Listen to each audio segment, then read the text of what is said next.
Hello, I've been struggling to explain clearly what I think is likely to happen over the next few years, how we're going to get out of the mess that we're in. And as luck would have it, the recent congressional hearings into UFOs have leaked a document which was found on board one of the spaceships. They weren't supposed to reveal it, but it got into the press. It was, in fact, amongst a lot of other documents, a feature article from the Sunday Times of 2037. And I'd like to read it to you because I think it explains what I think is coming better than I can explain it. So, are you sitting not quite comfortably? Then I will begin. Historians agree that the collapse of the English state was as predictable as it was unexpected. And that collapse starts unexpectedly but predictably in France. France's stock market was still languishing after a less than successful 2024 Olympics in the foreigner-dominated Saint-Germain in Paris, when a round of pension protests coincided with a police work to rule. The tail end of a pension demonstration filed through Saint-Germain, and at around 9 p.m. a woman demonstrator was dragged down a side street by a group of 5 foreigners and into the entranceway of some flats, where she was violently sexually assaulted, then stomped, and then left unconscious. Hers is the only direct evidence of the events, so that evidence is hazy. She was followed by two riot police, alerted by fellow demonstrators, who charged down the side street and clashed with some foreigners they caught exiting the building. Those foreigners hotly protested their ignorance, resisted arrest, and one pulled a knife on the policemen, who were quickly outnumbered. One of the foreigners was beaten by police and he died after 10 days in a coma. Both policemen were killed, partially stripped, and their broken bodies left on a parked car.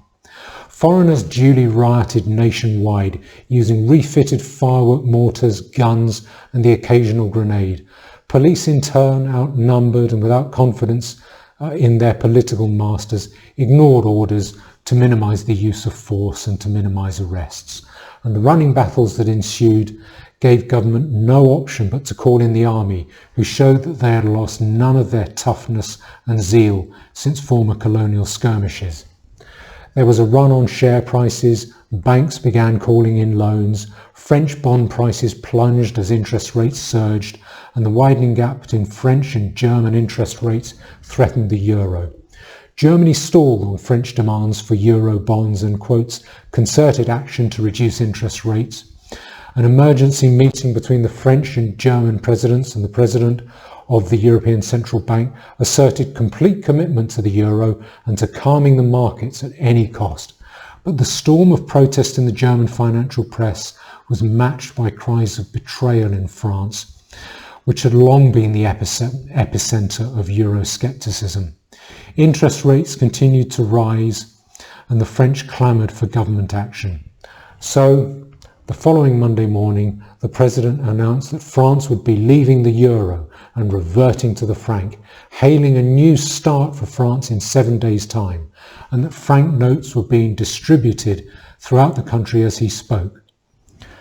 The French finance minister blamed German intransigence, but it was obvious that printing and distributing the new currency had taken months of planning. He smiled as he hinted that France's debts would fall with the value of the euro and that investors immediately started selling European bonds. Not that it helped the French government, whose new franc fell just as fast. The pension demonstrators demanded guarantees which the government struggled to provide, and they were joined by public service workers worried about inflation and jobs. Lenders called in debts, state contractors demanded payment up front, and the government printed money. Before long, the yearly government deficit was 20% of GDP, and administration seized up. Britain depended substantially on European trade, and selling fever spread here too, with the same spiralling effects.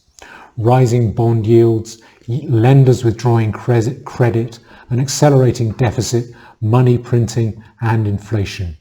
Health workers led state employees in striking for inflation-matching pay, But pay rises couldn't keep pace, and before long, strikes became walkouts followed by demands to be paid in advance. Hospitals closed, town halls were shuttered, and social security offices were overwhelmed. On Monday, housing benefit payments failed to arrive, followed by welfare payments on Thursday. Demonstrators gathered outside empty town halls, some of which were torched. Protesters became angry that council workers were not turning up for work for fear of the demos, and marched to a local bank branch where 2 hapless clerks were lynched. After that, no government worker dared turn up, and local administration ceased. Police and security services retreated to the hub around Parliament and Whitehall, where debates were ignored. Power plants, prisons and the Bank of England, but central government control couldn't extend much further than that. The speed of collapse bewildered people. Within 6 weeks, few hospitals could maintain necessary hygiene and other standards for more than skeleton care, and staff worked voluntarily or for donations. Rage was vented first against bank chiefs and their homes. Most had left town, so the next targets were the old political authorities who had broken the natural order as well as their solemn promises by failing to provide cradle-to-grave protection. But the immediate problem was crime. Police emergency services soon seized up. Some police stayed at work, paid in traffic fines, but most went home and crime flourished. Shoplifters became burglars, burglars became home invaders and muggers became kidnappers, sometimes led by former policemen.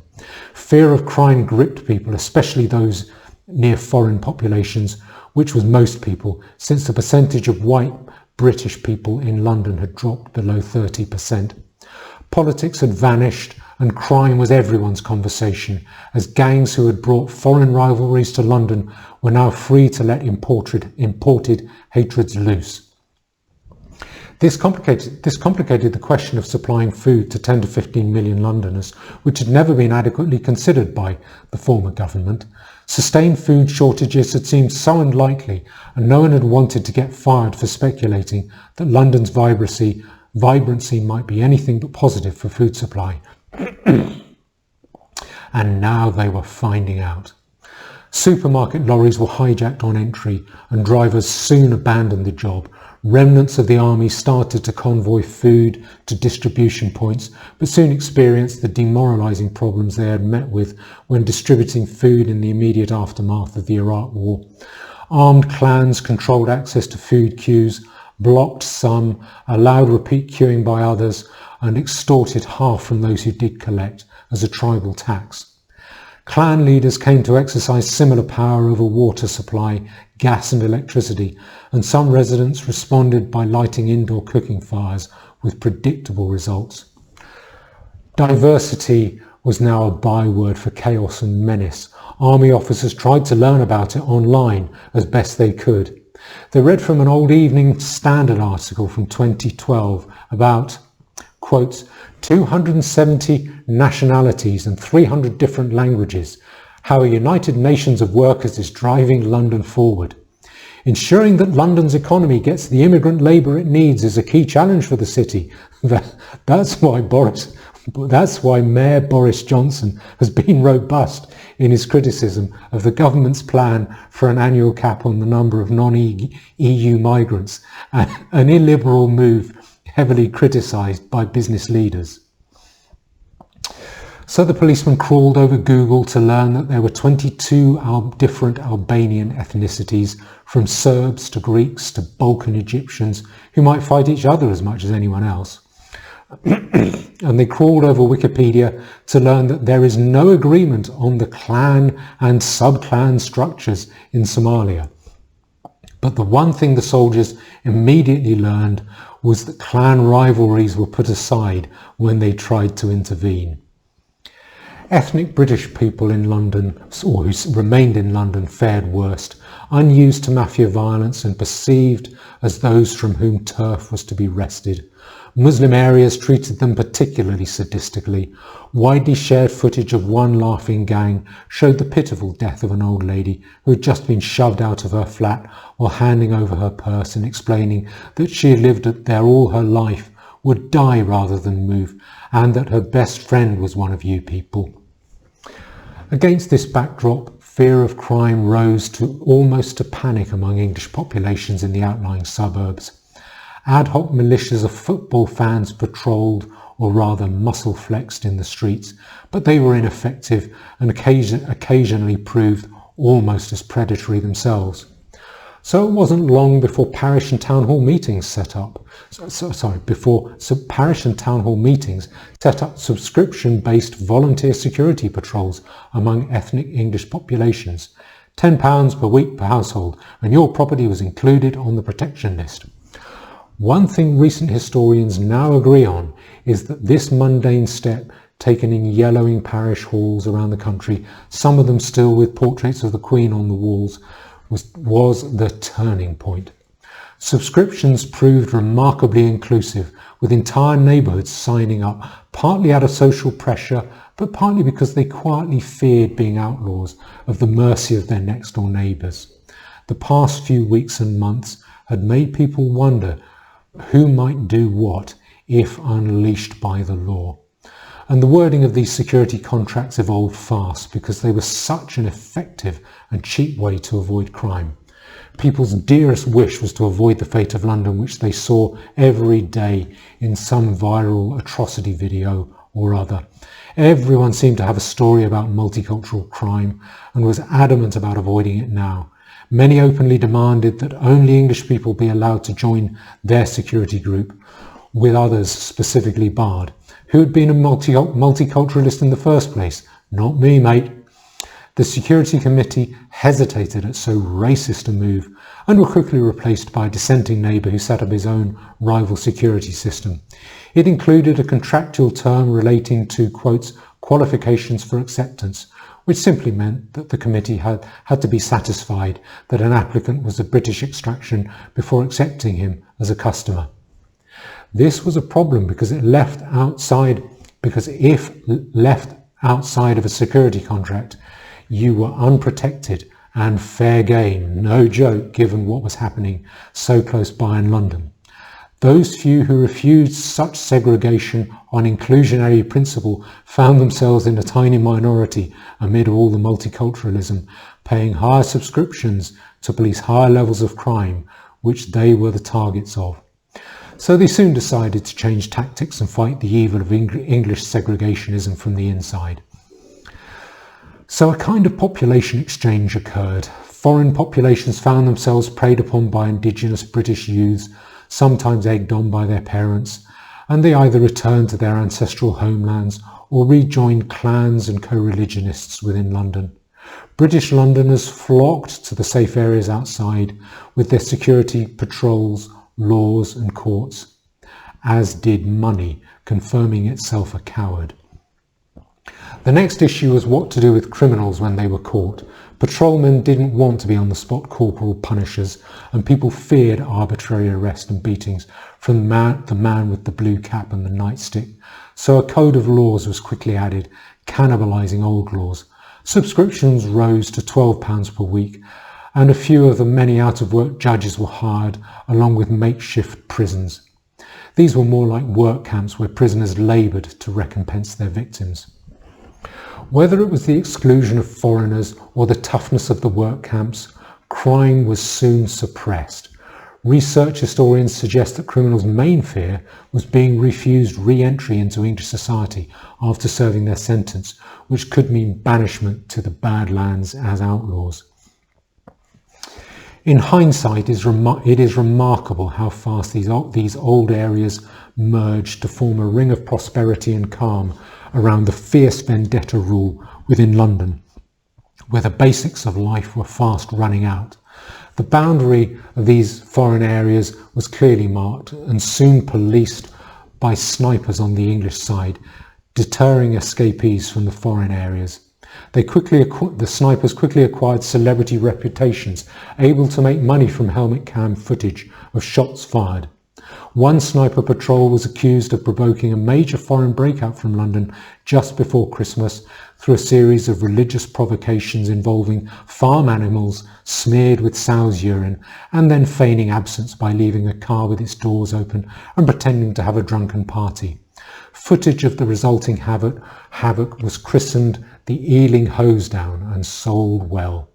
This was cruel and unnecessary, given that many inner London neighbourhoods were reduced to standpipe water collection, controlled by rival gangs whom it was difficult to tell apart. Gas and electricity services had long been disconnected for non-payment, and the ominous smell of sewers was rising. Atrocity clips were replaced by beseeching videos pleading for international help, but the UN had crumbled with its member states and the whole of Europe had similar problems, while America was caught up with troubles of its own. It was in this mix that businessmen spotted their opportunity. Corporations were flocking to the orderly English security zones because they had law, order, and best of all, no taxman. Commercial property prices shot up and speculators eyed the rich pickings in the London ghettos. They put together small groups of investors promising to double their money by Christmas. Next, they approached the landlord or the controlling gang lord in a London enclave just outside the English zone. They offered him a low price for vacant possession of an acre of London, but enough to live like a god back home, plus one-way tickets and small sums for those under his protection. Once the deal was completed and the buildings handed over, they were swept by a team of former soldiers. The speculators then brought the buildings under English rule and sold them for 50 times what they had paid to keen developers with willing tenants on hand. Other investors saw the spectacular profits on offer and began to bid up the price that foreign gang lords could demand in return for hightailing it to whichever part of the world their hearts desired. In return, these patriotic businessmen, keen to maximise London gang lords' desperation to get out, were instrumental in preventing help or aid of any kind for these foreign areas, a saving which most English people needed little persuasion to accept. In fact, it was remarkable how patriotically businessmen now began to speak about returning our English homeland and the great city of London to being the shining beacon of Magna Carta. Some were even accused of sabotaging areas that they were keen to buy up by blocking sewers or bribing ghetto dwellers to start fires. But no one investigated, and British people were on the whole happy to see London return piece by charred piece to their orderly areas of control.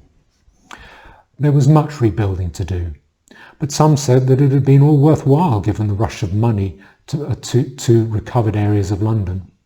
International businessmen could hardly believe their luck. The American state and its taxmen were still rampaging, but here was London, an orderly English capital city, anxiously law-abiding and with no tax laws. Employment opportunities and rates of pay shot up and are still doing so. No one could have predicted that the damage of almost 50 years of political treachery could be reversed within little more than 20 months, and with so little blood on English hands. It now seems miraculously smooth compared to the botched military rule that broke out in other parts of Europe. There has been no triumphant war and no real battle to celebrate, just a fierce little bout of strangeness. So it garners less public celebration than revulsion at what preceded it. There is unusually intense interest among historians, keen to piece it together on what led to it. But most of the English have returned to their peaceful hobbies of bland self-assurance, snobbery and carelessness towards children. And yet no one can help admiring what we have achieved. Thank you.